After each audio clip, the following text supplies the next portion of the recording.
أكادير. المواجهة الأولى لعبت الأسبوع الماضي بين المغرب وأنغولا وفاز. اهلا وسهلا بكم متابعينا الاوفياء في كل مكان. نلتقي بكم في هذا البث المباشر هنا من ملعب مدينه اكادير، وبالضبط من ملعب أدرير، حيث يجري المنتخب الوطني المغربي حصه تدريبيه في هذه اللحظات استعدادا للمواجهه الوديه التي ستجمعه يوم امس باشبيل موريتانيا، بطبيعه الحال ثعالب الصحراء كما يلقبونهم، بطبيعه الحال استعدادا لتصفيات مونديال 2026. كتيبة وليد الركراكي تجري ثاني حصة تدريبية بحضور وسائل الإعلام هنا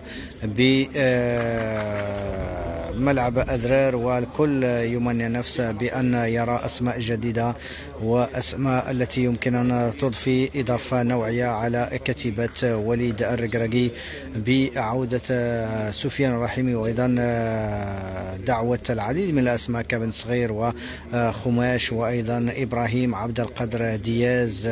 هي إذن حصة تدريبية من أجل وضع آخر اللمسات على تشكيلة الفريق في انتظار حسم التشكيلة الرسمية التي سيخوض بها وليد الركراكي كل المباريات الرسمية. إذن وليد الركراكي يضع آخر لمسات على تركيبته البشرية قبل الدخول في المباريات الرسمية هنا من العاصمة السوسية مدينة أكادير. بطبيعة الحال متابعينا الأوفياء، أجواء حماسية وأجواء من التفاؤل وأجواء تطبعها الأجواء العائلية والأسرية في جو رمضاني وفي جو ممطر كما عرفته بطبيعة الحال مدينة أكادير طيلة اليوم بعد تساقطات مطرية مهمة.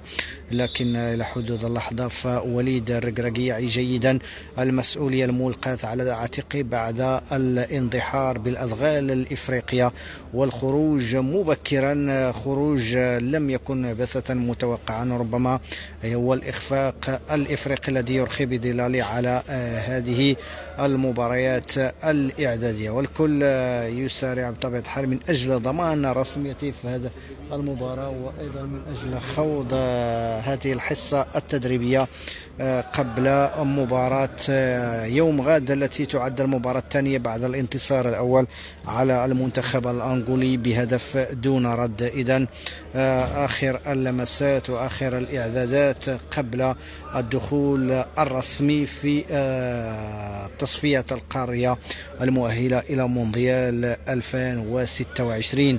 وليد الركراكي كما قلت سلفا دعا مجموعة من اللاعبين الجدد من أجل البحث عن الانسجام والبحث عن الانصهار داخل التركيبة البشرية وتعويض بعض النواقص وتعويض بعض الفراغات التي لا زال الفريق الوطني يعاني منها، خاصة على مستوى النهج الهجومي وأيضا الفعالية الهجومية في ظل غياب قناص وهداف من الطراز الرفيع الذي يعول عليه كل الجماهير المغربية من أجل معانقة الشباك. إذن مجموعة من الأسماء ومجموعة من النجوم تعج بها تشكيلة المنتخب الوطني، ونتمنى أن تكون فأل خير على مستقبل الفريق الوطني في ظل التصفيات وفي ظل المباريات الرسمية والإعدادات التي يعدها وليد الركراكي قبل الانطلاق بشكل رسمي في المباريات الرسمية. إذن أجواء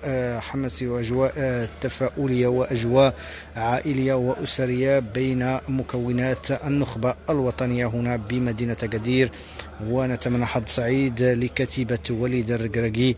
وغدا بطبيعة الحال المباراة ستنطلق عند حدود الساعة 10 من ليلة يوم غد في طبق وفي أمسية رمضانية وطبق كروي رمضاني بامتياز.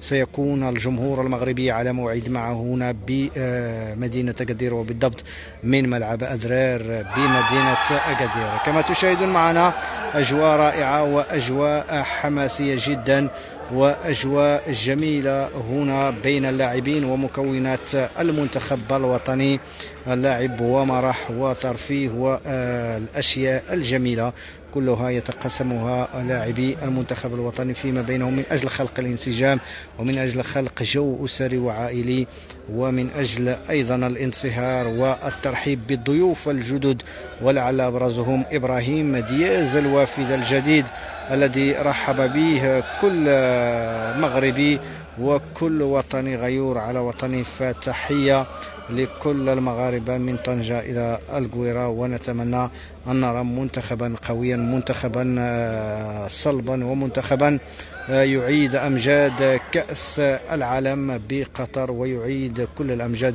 ولم لا معانقة اللقب الإفريقي الذي غاب عن خزينة المغرب منذ 1976. ونتمنى بطبيعة الحال ككل مغربي هذه الأمنية ديالو بأن نرى منتخب يتوج بالألقاب، لا منتخب ينافس فقط، لا منتخب يغادر التصفيات ويغادر الكؤوس خاوي الوفاض.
نشوفك اليوم.